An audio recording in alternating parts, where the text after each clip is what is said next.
Remember when Sarah Jessica Parker and Robert Downey Jr. were in a relationship made in monogrammed heaven? I do. It was 1984. Frankie went to Hollywood to relax. Madonna wore that iconic wedding dress. Ghostbusters was the #1 film of the year. Demi and Emilio were in love. We got Harrison Ford in the Temple of Half a Shirt. And Sarah Jessica Parker met Robert Downey Jr. on the set of their film, Firstborn. Both were 18. SJP was the older woman by 10 days. Scandalous.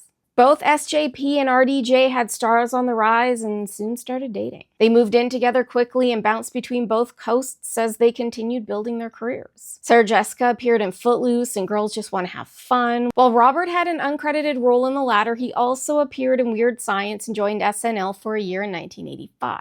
He spent time with the Brat Pack and even appeared alongside Molly Ringwald in 1987's The Pickup Artist. But his breakout role would come in Less Than Zero alongside Andrew McCarthy and James Spader. And while both were gaining momentum and success in their careers, personally, Robert was struggling with substance use. Sarah Jessica was the complete opposite, though. She didn't touch drugs and rarely drank. She said that she never felt it was necessary to have a rebellious phase. Constantly trying to reel Robert in made her feel like a parent at 22. She said that the people around him would be dismissive of me, but I had given him stability and tried to create a steady heartbeat that allowed him to show up on time. That made me angry and embarrassed me. Because of Robert's struggles, Sarah Jessica stuck it out for fear that if she left, Robert might die, saying, "You love this person and you're afraid that they're going to die if you aren't there to shore up their base every single solitary day. I just didn't want him to die." The biggest, hardest choices about those kinds of relationships are feeling brave enough to leave, even if you think they're going to die. But there are only so many chances you can give someone, and in 1991, after 7 years of dating, the two split, and Sarah moved back to New York.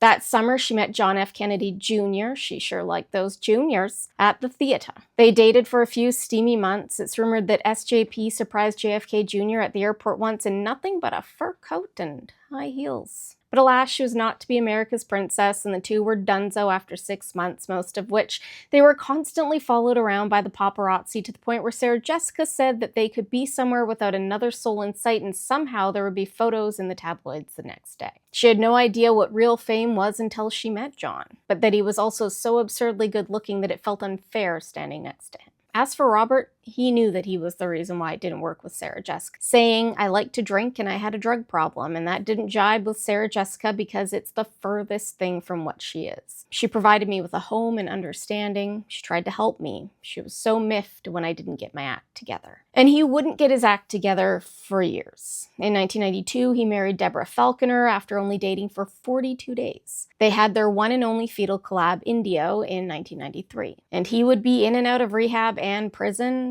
4 years. In 1999, he had been clean for Wonder Boys, but relapsed, and after missing a court-ordered drug test, he became inmate number P50522 when he entered the California Substance Abuse Treatment Facility and state prison on what was supposed to be a 3-year term. A judge let him out after a year.